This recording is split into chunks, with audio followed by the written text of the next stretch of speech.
Now, before we dive into this week's episode, I want to give a special shout out to our sponsor, 4Air. 4Air is leading the way with the industry's first framework to address aviation's climate impact, offering clear, verifiable pathways to reduce and counteract aircraft emissions. Their new Assure SAF registry is making it easier than ever to manage and claim sustainable aviation fuel usage across the value chain. Want to learn more? Check out the show notes. Travalyst mission from day one is exactly as you say. It has been to get clear, consistent and credible sustainability information into the hands of travellers at the point of planning and booking.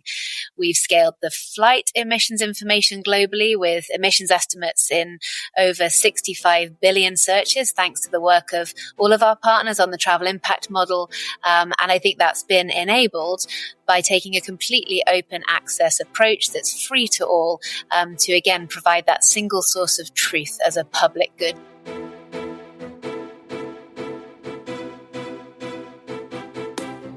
Welcome to Sustainability in the Air, the world's first podcast dedicated to sustainable aviation.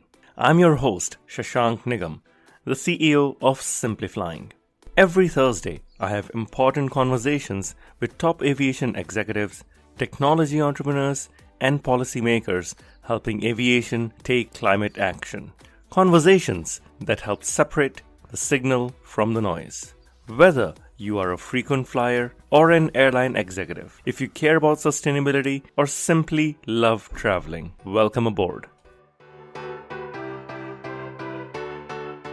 My guest today is Sally Davey, the CEO of Travalyst. Travalyst is changing the impact of travel for good, ensuring that everyone explores our world in a way that protects both people and places. Travalyst powers a lot of the carbon footprint and emissions tracking that you might find in Google Flights or travel managers might find in an Amadeus or a Sabre reservation. And all of this is tied together by a small team led by Sally. Interestingly, Travalyst is also backed by the Duke of Sussex, Prince Harry. Enjoy this conversation because I truly enjoyed not only learning a lot from Sally, but also meeting her in person at New York Climate Week.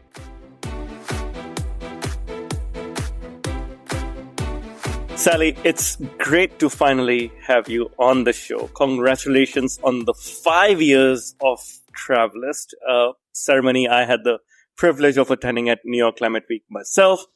Tell us, for those who do not know, what is Travalyst and what have you done in the last 5 years? Thank you so much. It's so wonderful to be with you. And yes, the timing is perfect, isn't it? Now we've just had our wonderful 5th anniversary celebrations. So Travalyst was founded 5 years ago by Prince Harry, the Duke of Sussex, to bring sustainable travel to the mainstream.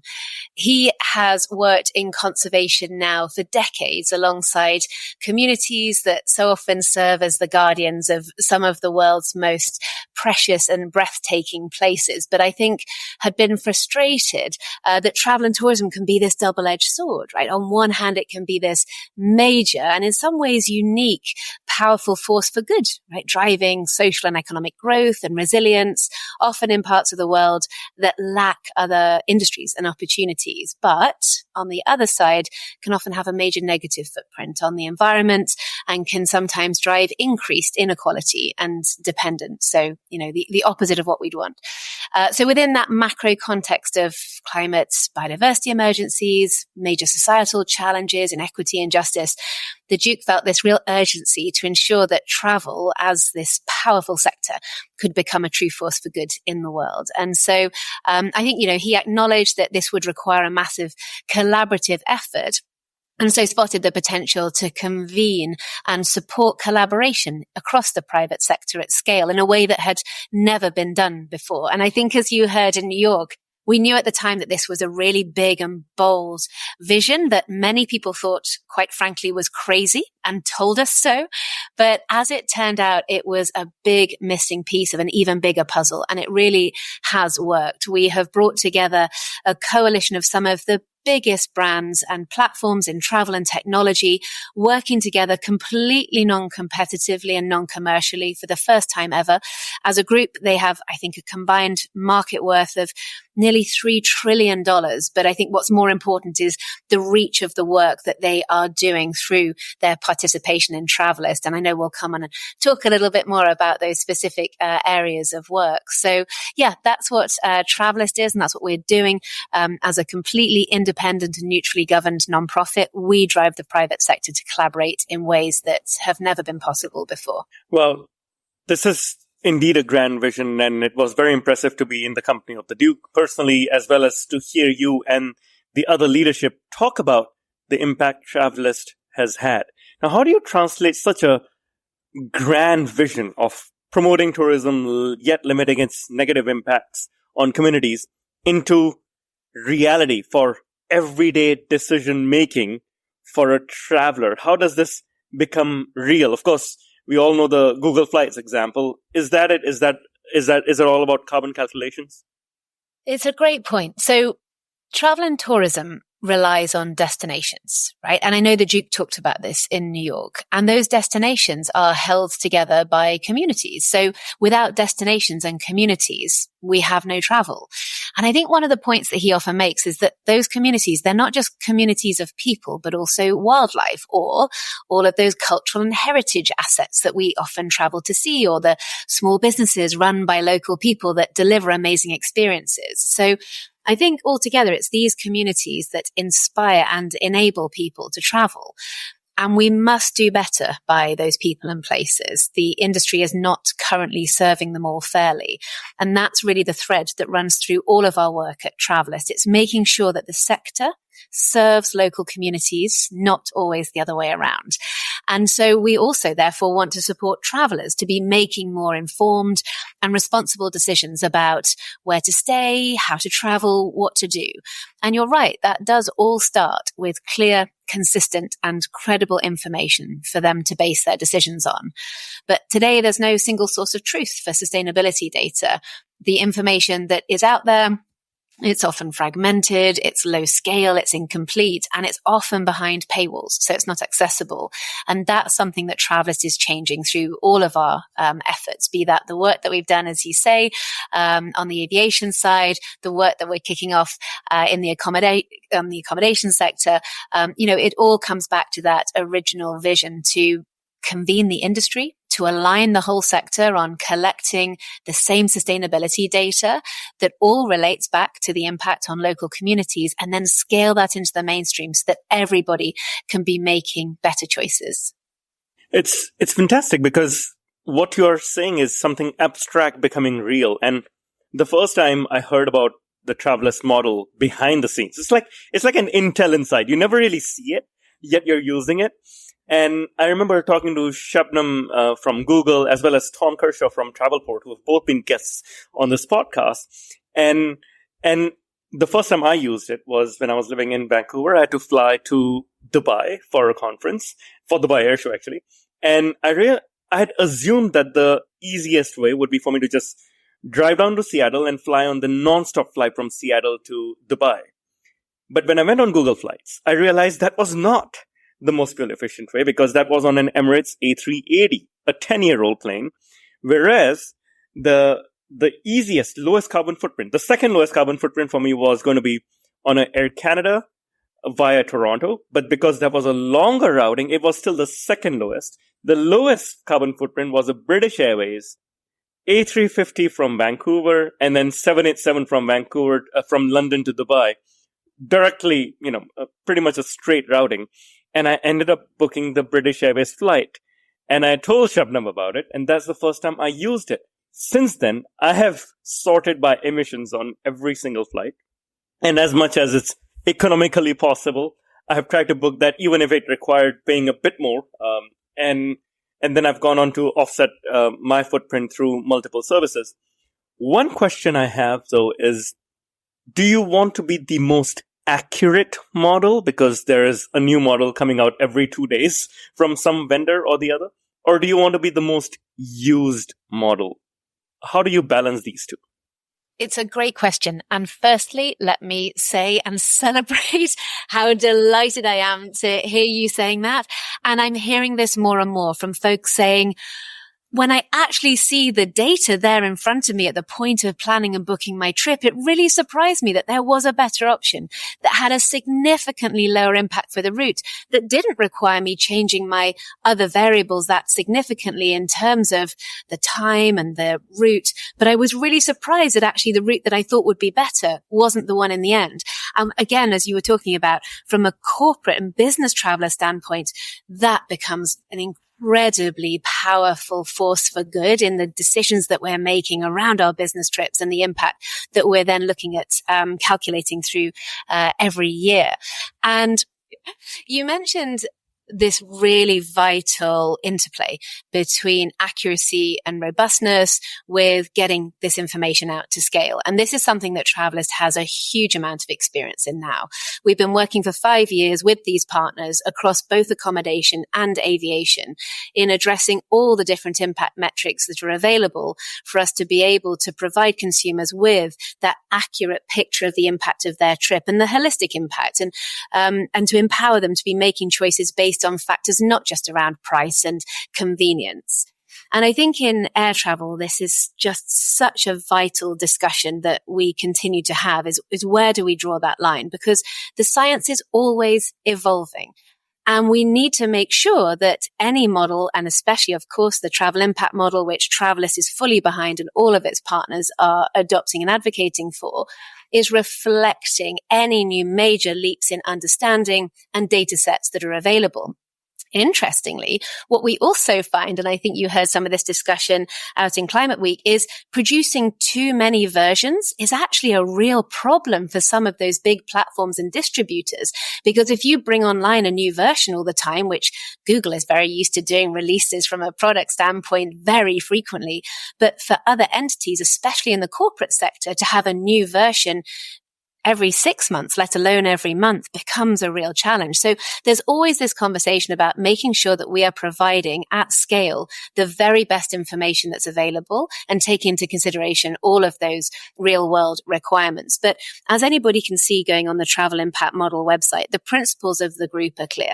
It's all about ensuring robustness, rigor, accuracy, and then ensuring that that data is out there fully in the mainstream in the most accessible way possible, which is again why all of the work is completely pre-competitive. It's free. It's accessible to anybody. Anybody can go to GitHub and download this model and integrate it. And that is just a huge step change in how, again, we bring this information into the mainstream for the first time.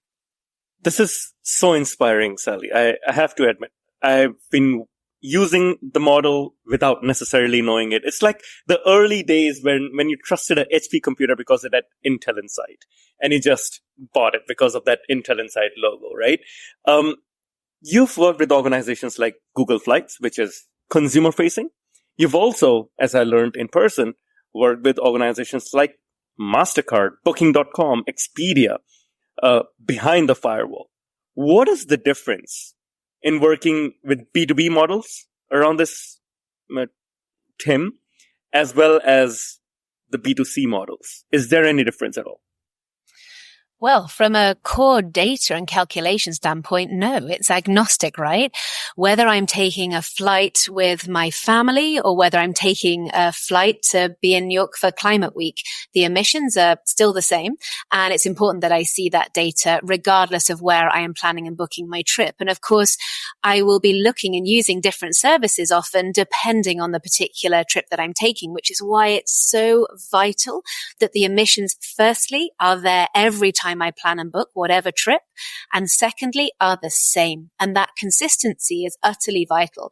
So I would say it's actually more important that the data that's powering all of those user experiences comes from the same place, starts from the same place, and is based on exactly the same logic. Yes, some of the overall user experience might be slightly different, but at the end of the day, the impact is still the same. I think from a corporate traveler standpoint, of course, the way that information reaches corporate travelers is quite different, right? Depending on the channels and the services that people are using, depending the point at which they are using that information, be it to decide on a particular route and to decide on particular policies and planning that corporate might be doing for the year ahead, or for an individual booker at the point of sale, or indeed for then reporting, as Sabre has started to talk about. And again, produce some fantastic case studies in New York. So I think we're always looking at how, again, we take that same information, but package it up in ways that make it super frictionless for everybody to engage with, and ultimately, again, to drive those better decisions. Sally, while we're on metrics, Travalyst aims to bring sustainability information to the mainstream for travelers. What kind of specific metrics or data points are you focusing on to help customers make more informed choices?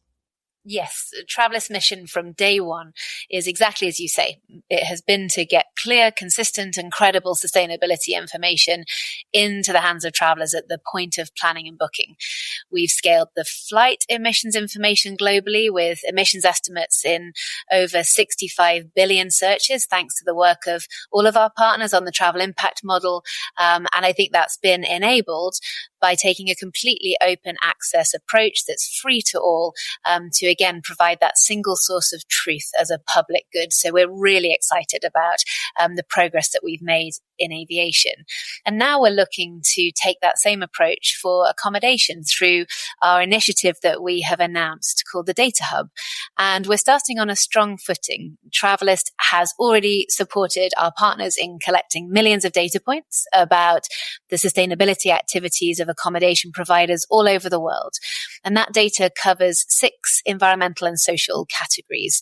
So energy and water and waste, as well as biodiversity and destination and community metrics. So those 6 categories cover 60 attributes, and they range from whether a property has reduced its energy consumption and its waste, to whether they offer bike rental and electric car charging, as well as local food sourcing and local employment policies.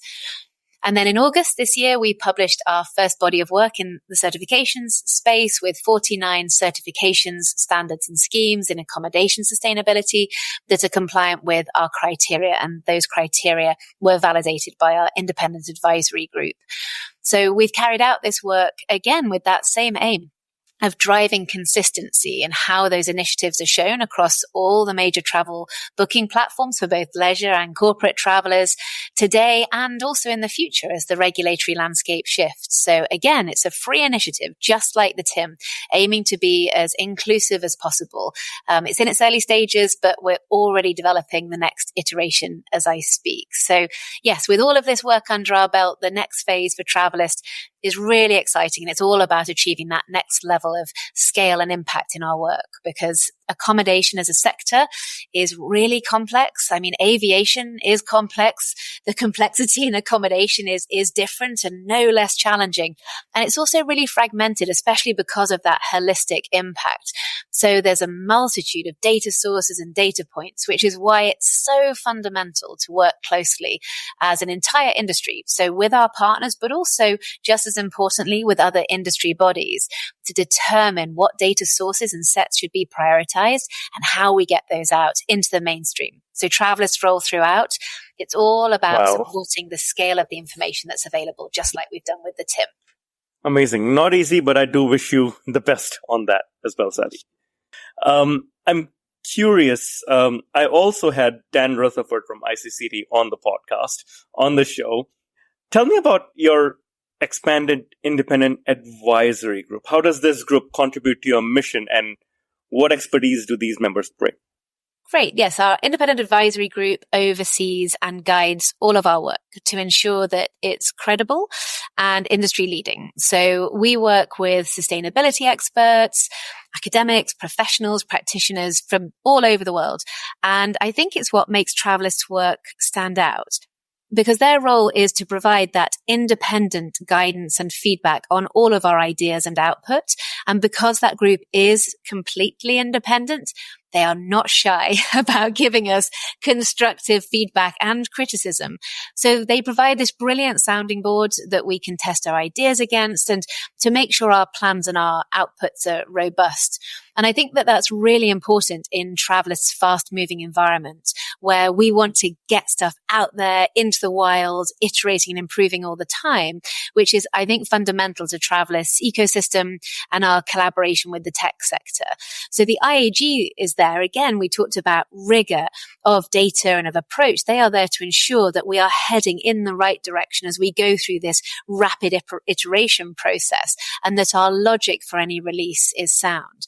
So the IAG is definitely one of Travalyst's USPs, something that we know our partners really value. And I think you heard Gianni Morostica from Google talking at the Climate Week event and saying, the independence and neutrality of Travalyst is invaluable to us. It's a place where we can come together with, many ways our competitors and collaborate for the greater good. And we know that we have this oversight of the work being validated by an independent body. So it gives them and the industry the reassurance that we are doing what we say we'll do, and that the steps that we make as we build up towards our long-term vision are the right steps directionally.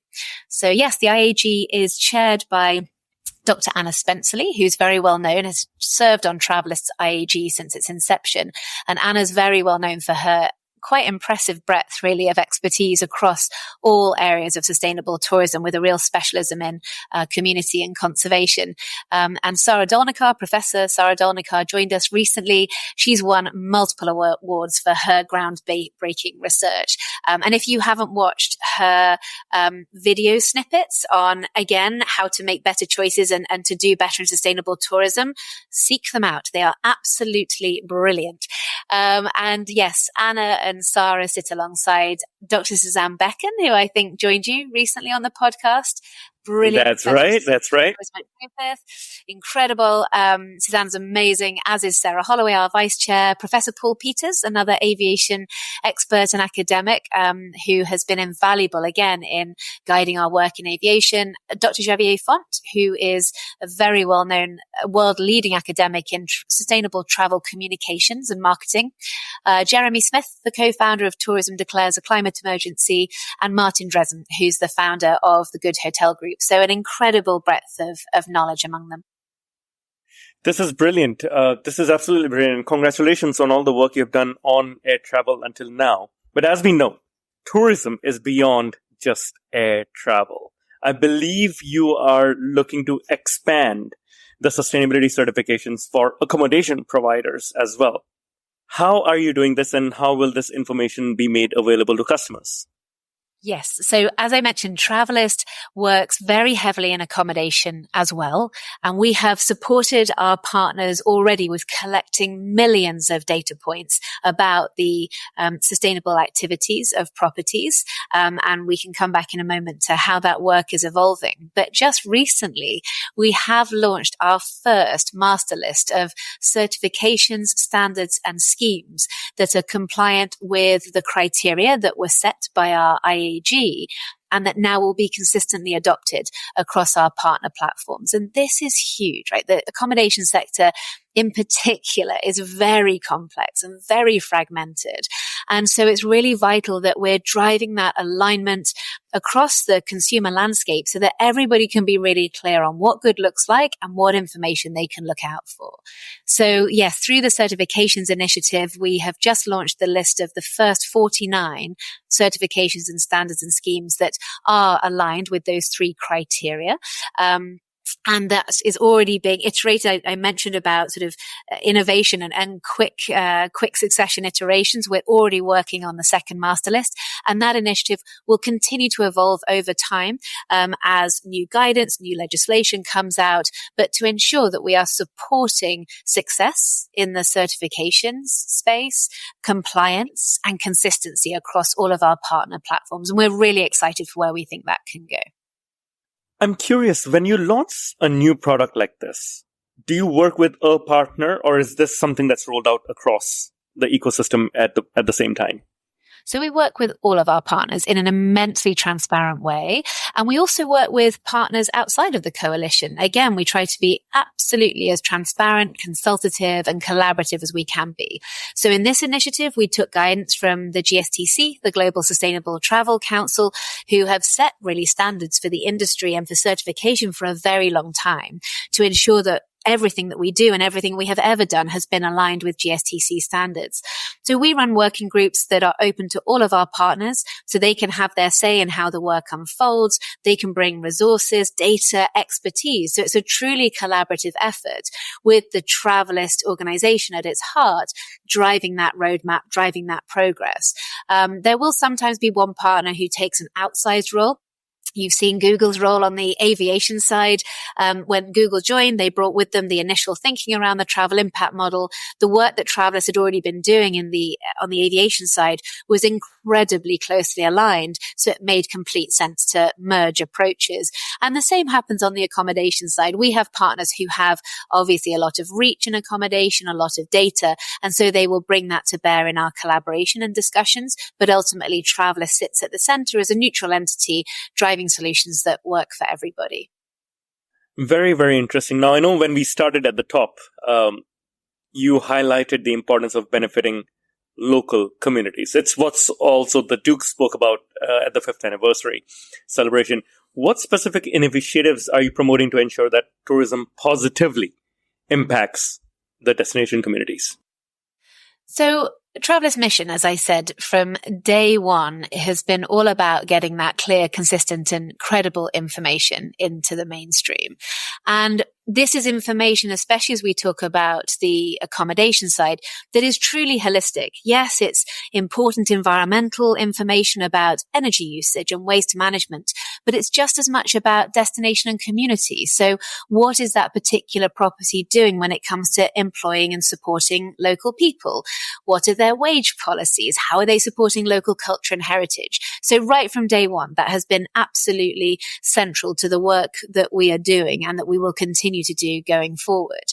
And I think that this is where, again, that work, as we're expanding on the accommodation side, becomes really powerful. So as we talked about in New York, Travalyst is launching a new initiative called our Data Hub, which is aiming to create a more centralized and scalable approach to the collection and distribution of this data at scale. Because especially in accommodation, the information that's out there is so fragmented.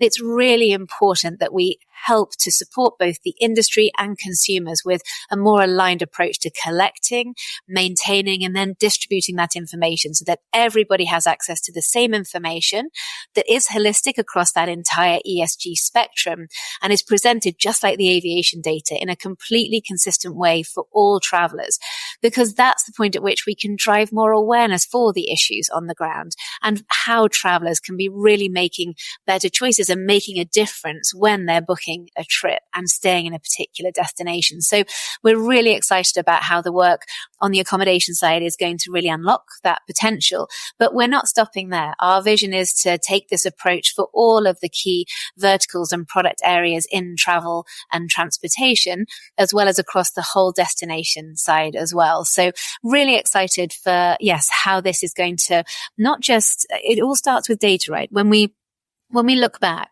to our original theory of change, and it has never changed since day one, all of the impact that we wanted to drive for local destinations, for local people, for local environments, it all came back to data. That was this vital precondition, this vital first step.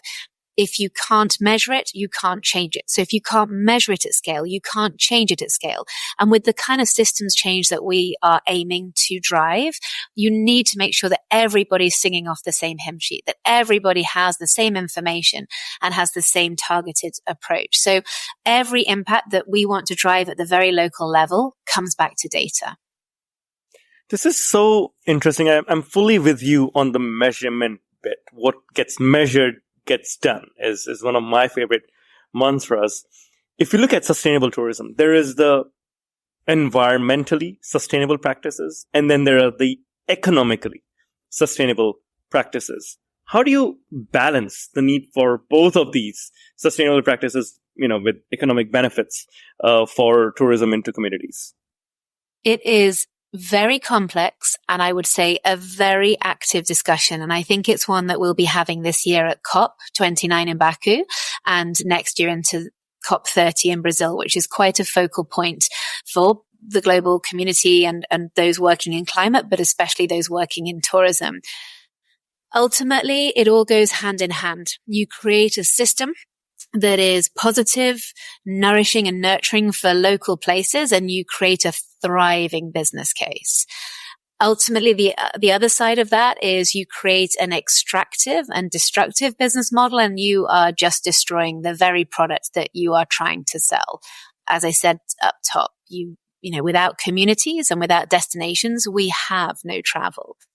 And it is really, in many ways, there is a really difficult interplay between the marketing efforts of destinations wanting to get footfall in the door, wanting to attract visitors, and the potential environmental impact of those visitor numbers. And we see, right, that in terms of international arrivals, passengers numbers are absolutely booming. And it is really, even outside of aviation, it is increasingly difficult to see how we are going to be able globally to accommodate those volumes in a truly sustainable way. But, and including from Climate Week, I have hope that we are starting as an industry and including at the destination level with destination managers and policymakers to think about these issues more holistically and not in such a siloed way, not just around what do we have to do with our climate action plans and how does that relate to inbound passenger numbers in air and transport versus the impact that those passengers have on the ground in the destination. We're starting to connect the dots and we're starting to measure more holistically. And as I say, that's something that Travalyst has done from day one, is take that holistic view and not just measure environmental impact, but connect it to the social impact of a trip. And and again, this will differ by business and by destination.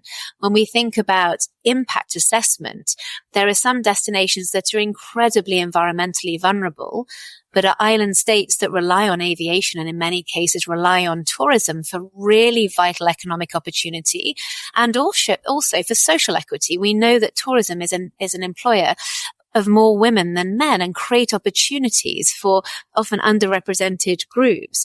And it's vital in so many of these places that tourism is a thriving economy, but it cannot be at the detriment of the environment and indeed of those wonderful natural assets locally. So I think we're starting to see much more holistic destination management planning using data. And I really, again, cannot stress enough the number of times I'm pulled into conversations around we are so keen to do a better job with targeting our interventions, our policies, but we don't have the data to base this on. We've done materiality assessments, but a lot of this is based on qualitative and anecdotal evidence. We need impartial, objective facts and data that can help us guide these interventions and investments at a global level as well as at a local level. So I know I've kind of covered quite a lot of ground, and I'm not sure if there's anything in that I can dive into with more specificity, because there really is that global. But every destination is so different. It's so incredible. And I love the data-led approach you're taking in helping guide decisions ultimately, right? We've covered the entire gamut from air travel emissions to how you're working with hotels and destinations. Are you able to share perhaps a couple of case studies where the work Travalyst is doing has had a positive impact on sustainable tourism? Well, I think you've talked about your own personal experience with being able to see the emissions data through the TIM.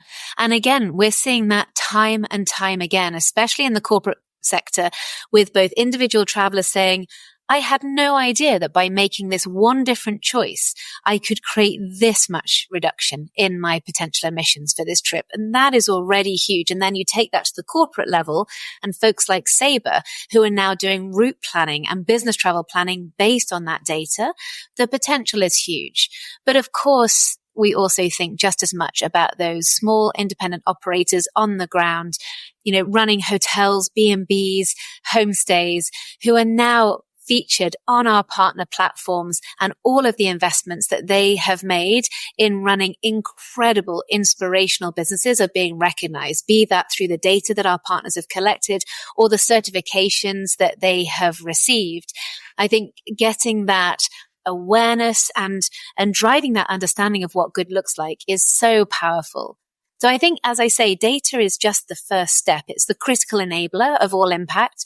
But going forward, Travalyst is looking as much about how that data is enabling different choices, different behaviors and different decision making, and ultimately what impact that's driving at the local level, as much as we're thinking about that macro context of data at the global level. So yeah, really excited for where this all goes in the next 5 years. I'm getting goosebumps because it is indeed very, very exciting, and I'm delighted to see the progress. Finally, what are your thoughts around regenerative tourism, and how does this fit into Travalyst's mission? So when I think about the word regeneration, I think outside of travel, I think about renewal and restoration and sort of healing, making things better. And so I think we often think about regeneration in terms of things like soil health or human health. It's a really powerful term. And I think it's really important that we don't misuse it, because a lot of terms over the years, from eco travel and sustainable travel and responsible travel, have been a bit misused. And I think this term in particular is really powerful. So Travalyst is all about making tourism work for local people and for local places, and not the other way around. And so essentially, regeneration and regenerative travel is what we are ultimately working for in the long term. And it's what we should all be working towards, focusing on leaving a place better than it was found, not just lessening our impact. So yes, stage one is measuring the impact, lessening the impact. But I think where it gets really exciting is when we start to truly unlock the power of travel, because we believe and we know from the data that travel has this unique potential to drive conservation and social outcomes in ways that other industries just can't. We also know that from a consumer standpoint, as a traveler, people are so passionate about the travel that they do, and they really want to understand how, as well as benefiting themselves from a trip, how they can benefit and ensure that the choices they're making leave a better footprint behind them. And so I think that there is something really exciting about the really long term here, about how that data leads into truly regenerative practices and unlocking that potential.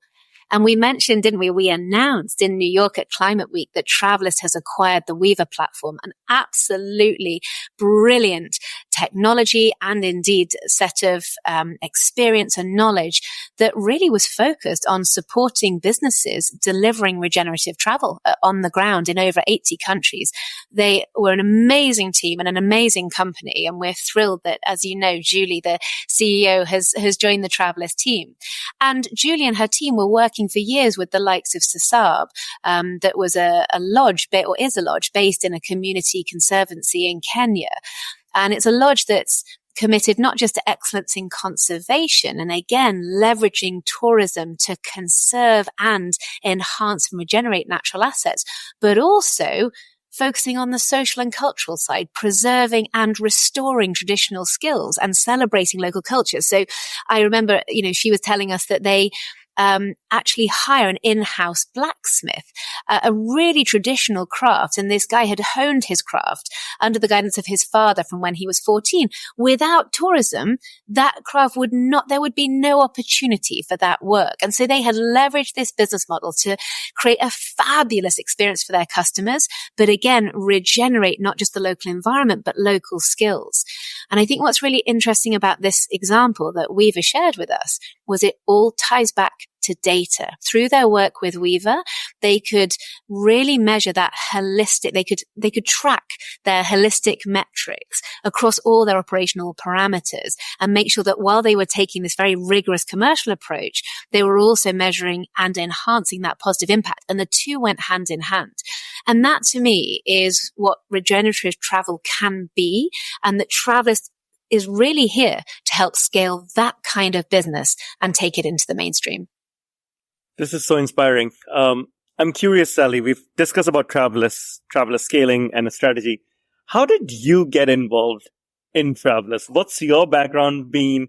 I'm so curious now. How did you get involved in this? And what's your journey been like for the last 5 years?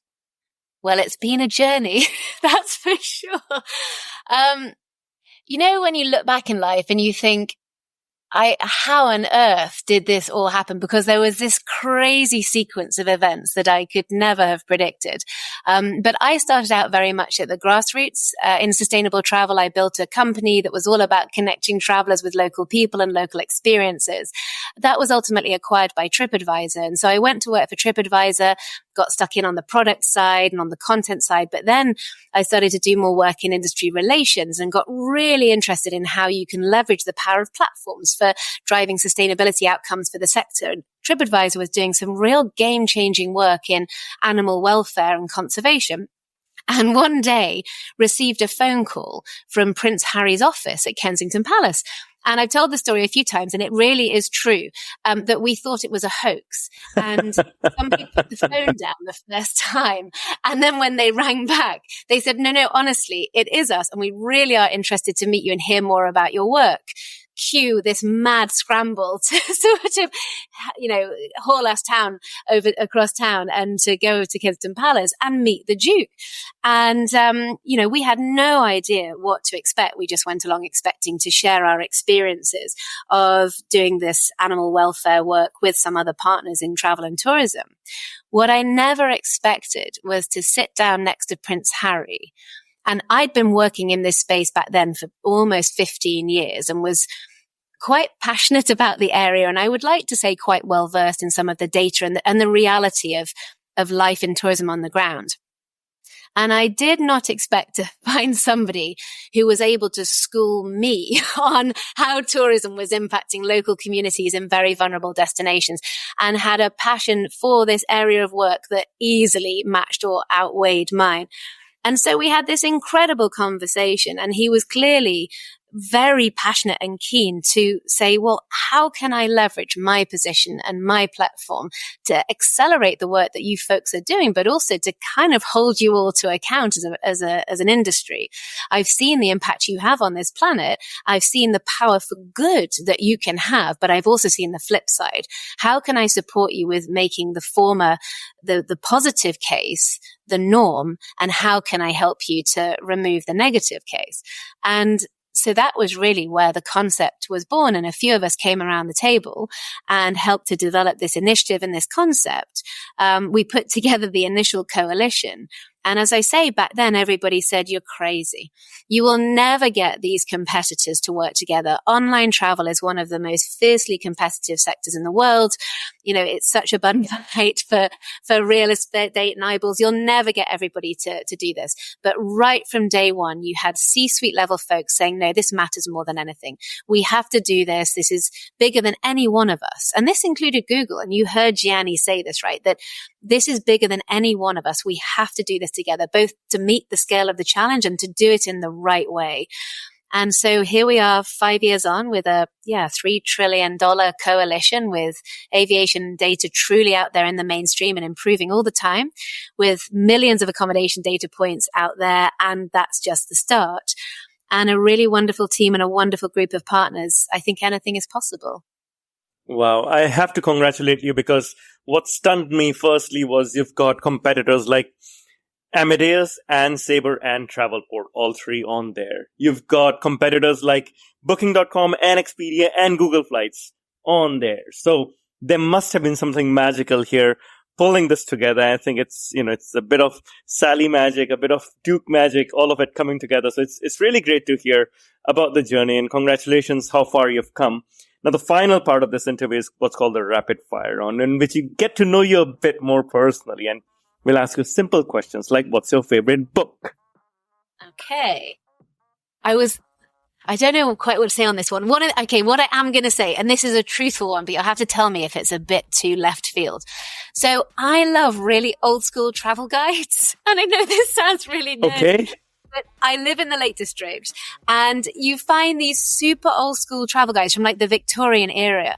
My family finds it hilarious that it is so analog, but old school travel guides for the Lake District from like the early 1900s, I love. Wow. Wow. Okay. This completely is amazing because when you said old school, I was thinking, okay, not TripAdvisor. She might say Lonely Planet. But you're talking real old school. This Yeah, is like fantastic. 1920s. Fantastic answer. And I tell you what, they have some amazing tips for some really brilliant, still hidden gems in like the Lake District where I live. I love them. Okay, the next time I'm in the Lake District, I need to go for a hike with you because you would probably know better than most others that you might find. Favorite movie? Oh, this is where you start to realize that I have young kids because I don't watch many movies that aren't child-based. So probably Moana. We're in the same boat.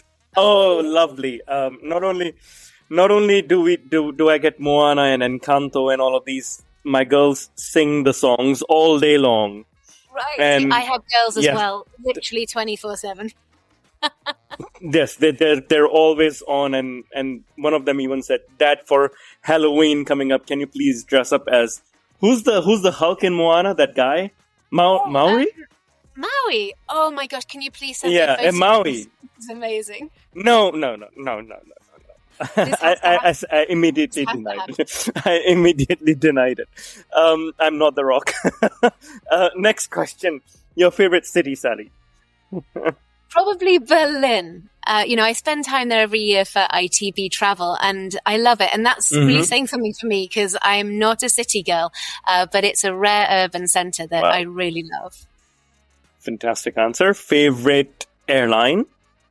EasyJet. And it really is a very wow for me. Yeah, I think their commitment to sustainability throughout has been really impressive. Very transparent commitment and very accountable. I always find truly great service and reliability. They go above and beyond. So yeah, they never fail me. Fantastic. Good answer. What is it that you do in your free time? Anything outside in nature. So walking, biking, preferably with family and friends, even more preferably ending at a pub afterwards. So yeah, anything in there. Okay. I really got into the outdoors living in Whistler, BC during the pandemic and after. So completely in line with that. What is something you'd like to learn? Oh, so many things. But probably patience. I am, as my poor team perform a lot, I'm very impatient about getting stuff built and shipped. And I probably need to learn a little bit more patience and presence sometimes. Interesting. Wow, that's a fantastic answer because I had struggled with that until I had 2 kids. And now I'm the most patient person in the room, thanks to my kids, work or non-work. They're the best teachers ever. They really are incredible. And I think they've taught me presence in a way that I really struggled with before. They are, I'm with you. They're an incredible teacher. Yep, absolutely. Final couple of questions. What is the best advice you have received? Probably don't let perfect be the enemy of the good. It's always a big thing in product and tech worlds, and it was a big thing at TripAdvisor, and I think that's good for, again, my impatient perfectionist tendencies is just ship something, learn, improve. Fantastic answer. And final question. If we are speaking 1 year from today and we are popping champagne, what are we celebrating? Good question.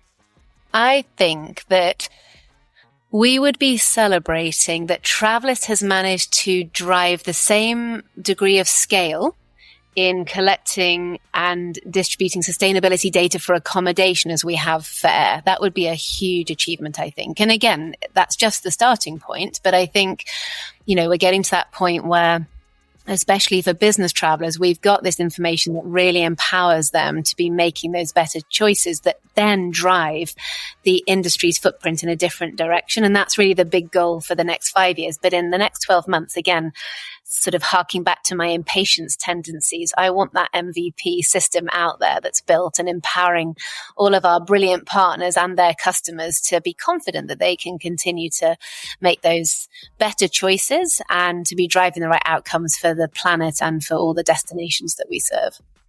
On that high note, I wish you all the best and thank you for the fantastic work, Sally, you and your team have done. It's a pleasure speaking. Thank you so much. And thank you so much for all your support and guidance. And yeah, love the podcast and really looking forward to seeing your Halloween outfit and to toasting. No. Oh no. We got to edit some bits out here around We're Halloween. 100% on the hook for this now globally. All right. Thank you, Sally. Thank you for listening to this episode of Sustainability in the Air. Aviation is one of the hardest to decarbonize industries, yet there are multiple paths to get to net zero. Awareness is key to a green future. So please give us your support to help our sustainable aviation insights reach a wider audience. You can do this by sharing this episode on your network, on LinkedIn, Twitter, or even WhatsApp. Or perhaps you might consider leaving a review on Apple Podcasts, Spotify, or wherever you listen to this episode. You can start a conversation with us by writing to us at podcast@simplifying, that's simply with an i.com. And for more content on sustainable aviation, please visit our website green.simplifying.com and join the movement. Sustainability in the Air is an original podcast by Simplifying. The show is produced by Juraj Toth in Slovakia. Dirk Singer is our Director of Sustainability, who leads research for each interviewee out of Greenwich, UK. Shubhadeep Pal is our Supervising Editor based out of Mumbai and Singapore. The articles are written by Ayushi Badola in Dehradun in India and Meera Hull in Montreal, Quebec. Creative design is led by Ligia Esteve in Montreal. Baiba Driman is the project director for the show based out of Valencia, Spain. Special thanks to Wendy Sim in Singapore. And I'm Shashank Nigam, the CEO of Simplifying and your host. Please feel free to connect with me on LinkedIn.